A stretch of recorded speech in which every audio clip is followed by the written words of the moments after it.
Off to the space race in a new series over on Disney Plus, The Right Stuff. The 8th and final episode for season 1 is now up and I just watched it, so stick with me and I'm gonna break it down after the intro.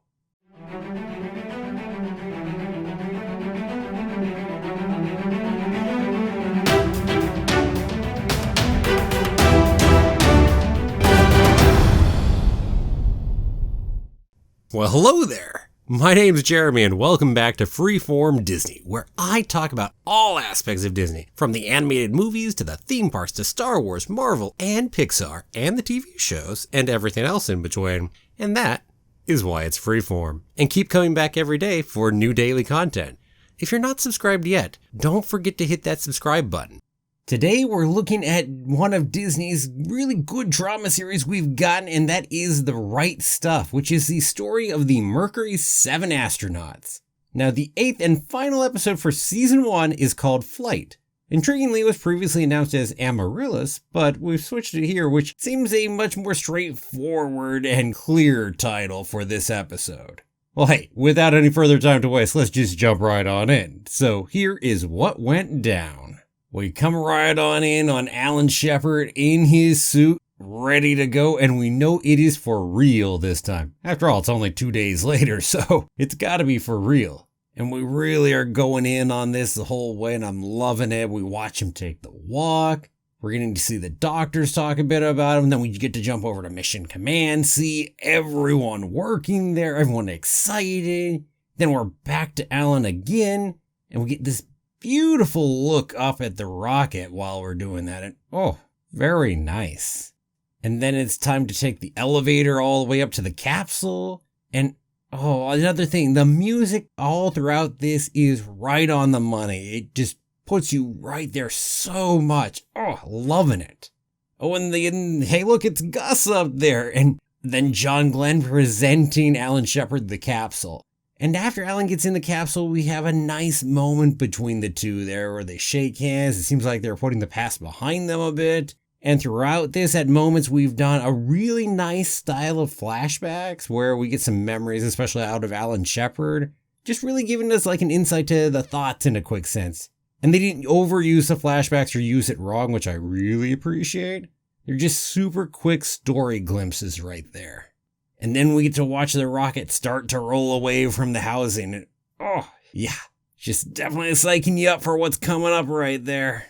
Although, we should note, considering that they're actually taking history on this one, and I would have been surprised if they didn't know the actual history of this launch, well, there's a little bit of delays that are involved in this. Yeah. And, well, we're going to go see those delays, so we're into the second hour of delays at this moment. And poor Alan Shepard.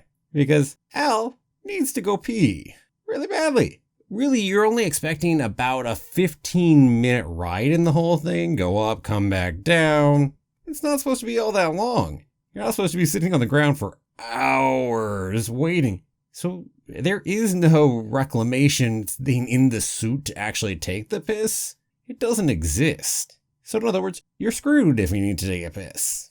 And we get to see the conversations that are certainly based on the very real conversations and worries about this situation. We see Gordo and Werner von Braun talking, and well, hey, there's no good freaking options here. We can abort the thing, we could pull them all the way back out and then reset, which would take hours and possibly lose our entire window. And the worries about him taking a piss is, well, it's a high oxygen environment. There's a big worry about shorting some of the electrical components, which could then start a fire. Yeah, there's a lot of worries there. Well, what do we do ultimately? Well, let it rip. They power everything down, let him take his piss, and then power everything back up. And oh, the concern we got to watch on everybody's faces during that moment. Well, other than Alan, I think there's a bit more relief coming from that side. Nicely played out. And yeah, that was a real thing that happened right there. He had to take a piss in his suit. What else can you do? Well, anyway, it all works out. They keep having small delay after small delay after small delay. And finally, it's about time to go for real after 4 hours of delays. So now we're really there. Countdown time and liftoff. Everyone is in rapt attention. all the hours and hours of work everybody's put in. You can see it in all of their faces. Some great acting through this spot. Whether we're looking at the people in control, whether we're looking at Alan Shepard, whether we're looking at the onlookers over there near Cape Canaveral, or whether we are looking at the Shepards, because we get to see a bunch from them too. And also having to reassure the kids just a little bit, considering there is a little worry about your father at that point. Well, anyway, all of those emotions really, really come through. And the way this is done and the emotion in there and the music and everything else, heck, gives me a little tingle down the back of the neck right there. It's just, oh, beautifully, beautifully done. So we have liftoff and we are up in space. And they definitely spent a bit of budget on this episode, I'm sure. Just considering some of the special effects and practical effects we're using during the course of this. Oh yeah. We get to see the separation. We get to go ahead and watch the effect of those different pieces of the flight on Alan Shepard in there, which is nice. And then we get to see Alan flying manual for it, and then popping out the periscope and kind of getting to see Earth for what little bit of it he's really able to see because the view is a little screwed up. Ooh, but still. Yeah, and during all this, there is so much tension back on Earth this whole time. And then we get to the big piece. Well, it is time for re-entry. Now, if there's a dangerous spot, other than liftoff, which all kinds of things can go wrong, this is your other spot. All the G-forces, all the temperature and the effects on the capsule itself. Yeah, you can't not worry a little here. I mean, heck, you gotta pull more than 10 Gs on this re-entry. So yeah, getting to watch this from everybody's point of view again, also, oh, really nice. And everybody just waiting for a response from Freedom 7 there. It's interesting, we do actually call it Freedom 7 and note that's the name, which Alan Shepard went ahead and gave to it. But we never actually talked or explained why, and that's interesting. Interesting choice we chose to do the one and not the other. But that's perfectly fine. One can always look it up if you're curious. Think Alan Shepard though. Patriotic, 7, Mercury 7, so you can see it. Well, anyway. We keep waiting as Deke keeps calling. Oh man, speaking of tension. Until Alan finally responds and they're like, whew, this giant collective sigh of relief that goes through the room. And then it's time for splashdown. Parachutes are out and we get to watch the relief and joy on Alan Shepard as soon as he actually finishes that splashdown. And then also everyone else's joy and relief because we did it. We made it. It's done. Oh yeah. Tons of fun moments there, and oh, we also had a really nice Bob Gilruth and Sean Glenn moment afterwards too, actually. And we spent half of the episode really all the way through this portion, and oh, I love that they spent as much of it as they did on this. Oh, thank you right there. So if that was half the episode, was a whole launch and then coming back down to Earth, what's the other half? Well, we've got a whole bunch of things to give a bit of closure to for this season. Get more of the story side of it and all our characters. And don't worry, it's good too. We get to see the astronauts celebrating afterwards, just for a little bit. We get to see Chris Kraft finding that position for Deke that he said he would go ahead and get for him, and he does in real life, once you know, where he's going to be a liaison between the astronauts and the rest of the space task group. Which we'll see him pick out that name later when we see the nameplate go up, Mr. Chief of Astronauts, but for the time being, nice spot between them two, just that relationship between Chris and Deke. And then let's talk with Alan a bit after all of this is done. Gus is bugging him up there a bit, because after all, Gus is going up next and super excited, wanting to know what it's like, etc., etc., etc. Well, he takes off, and now it's time for our ever-popular favorite pair, Alan Shepard and John Glenn. And, well, we get some other pieces here, because Alan didn't really get as much out of this as he thought he would or hoped he would. Heck, the simulator felt more real than the real thing, and I expected to feel something up there more than nothing. And John's like, hey, what else is there? And for Alan, it's just the next thing. I am my hunger. You had to take that away. There isn't much left. And we get Alan again telling John, hey, you are me, John. You are your hunger. Stop kidding yourself. As we start digging into John a little bit more, and we're going to, again, assuming we get a season 2, I'm sure we'll keep digging further into this one right here for sure. But also definitely nice to really dig into Alan, and there was some real big emotion out of Alan in this. It was controlled emotion, definitely, but visible. Very nicely done. This was a good scene. Oh, and now it's time for some other fallout to start finally showing itself. So Gordo and Trudy, we were going to get fallout from that press conference. Well, here it is. Big confrontation between the two. Because, yeah, as Trudy says, you just play to whatever room you're in. And that is exactly what the hell Gordo was doing now, isn't it? And all the emotion on her face through this. Oof. Beautiful job of acting. And, well, Gordo hardly does a good job in this conversation. Ay, ay, ay. So, yeah, Trudy says it's it. She's leaving. They're going to stay in the area for now, but she's going to go join Jerry Cobb and the female astronauts. Now, at this point, I'm kind of wondering a little because actuality, she never does actually join Jerry Cobb and the female astronauts. Nor do we even know that she was ever approached by Jerry Cobb, actually. So I'm wondering how we get out of this exactly. But not to fear, we're going to find out a little bit later.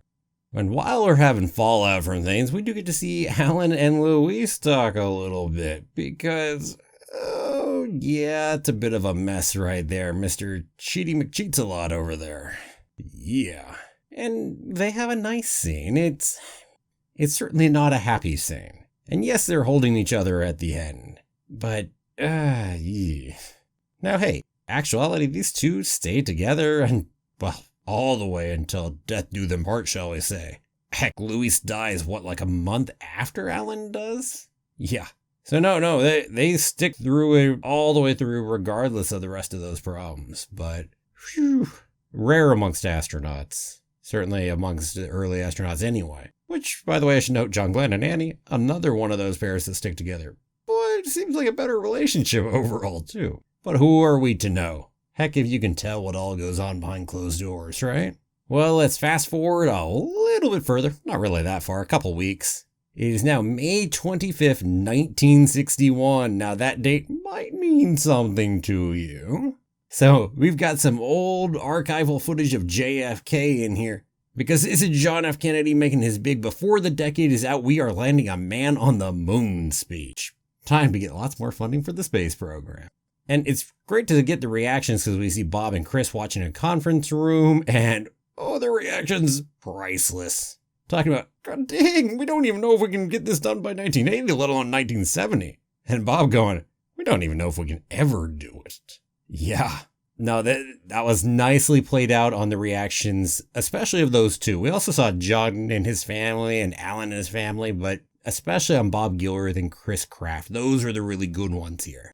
And now, while we're talking about setting up what's later on down the show, we head on over to DC and we see John Glenn meeting with James Webb. NASA Administrator James Webb, that is.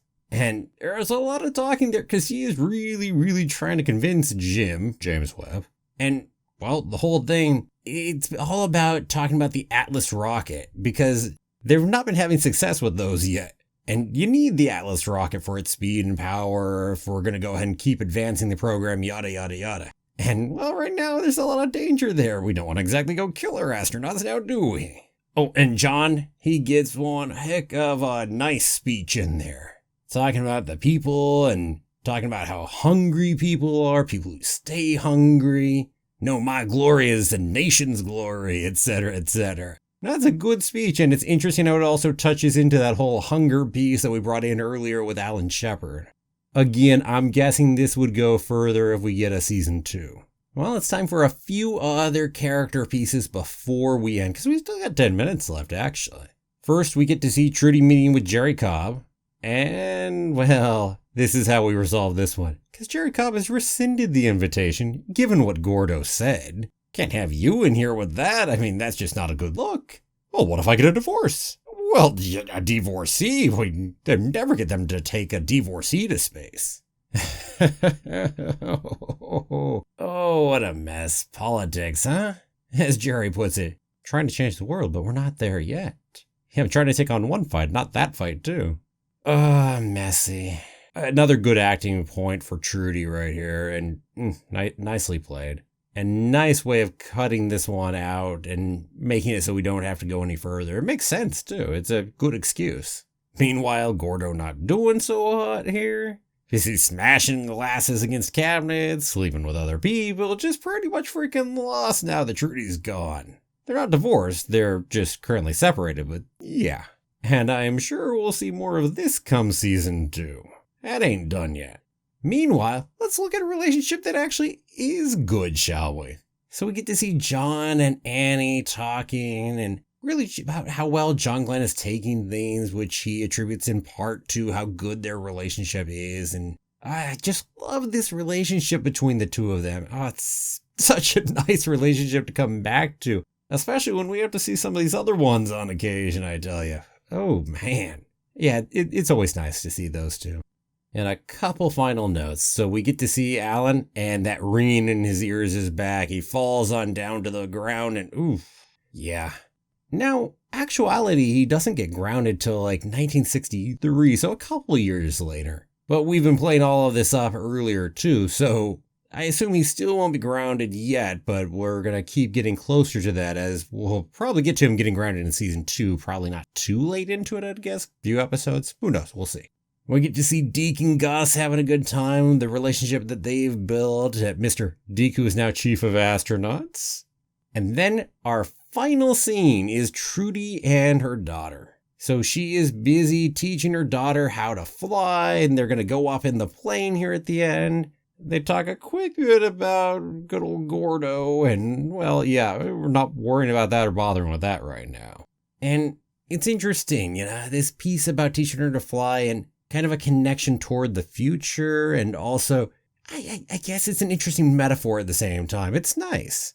And so the very end is taking off and flying off into the distance. That is how we close the episode and the entirety of season 1. To be honest, I was actually surprised on how they chose to end the season. I figured they'd give a more direct tease or lead into a season 2. But this was quite nice. It was a much better character ending to the season.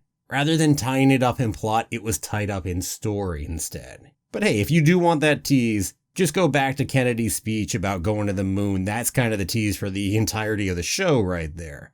Or more directly for season 2, it would be that speech between John Glenn and Jim Webb about using the Atlas rockets.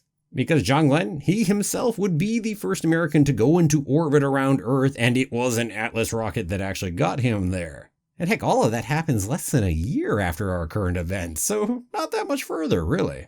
Anyway, this was a very, very nice final episode. Favorite of the season. They got the balance between plot and story right. There was so much good NASA stuff in here too. Oh, love this one right here.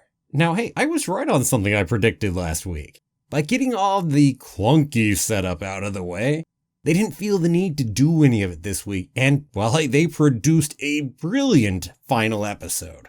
I am definitely heavily hoping for a season 2, and the other seasons necessary to get us to and hopefully through the Apollo program. My guess is season 2 would at least start by focusing more heavily on John Glenn, and I imagine it would finish taking us all the way through the Mercury program. All of those launches. Now, if I had to guess, I'm going to assume that the Gemini program missions themselves wouldn't pop up until season 3, but they'll probably start introducing it during season 2, considering how the program itself starts up, heck, even before John Glenn's famous orbital flight. And that would also lead to us getting a bigger focus on Deke during that, and heck, later Alan too during his training of astronauts, considering both of the two of them move into administrative roles. Which would be an interesting shift to get to watch on those two as they really shift there. Well, hey, anyway, here is hoping for many more seasons. On other notes, I'm still looking at possibly going ahead and doing a video on the differences between this series and the actual history. And also perhaps a video on the new Real Right Stuff documentary that they just put up on Disney+. And hey, with that, well, what about you? What did you think about season 1 and this finale? Are you interested in me making either of those 2 videos I mentioned? Let me know down below in the comments. And thank you so much for watching. If you liked the video, please give it a like, a share, and don't forget to subscribe. It definitely helps out. I'll see you back here tomorrow for another new episode of Freeform Disney. Have a magical day, and may the Force be with you. Always.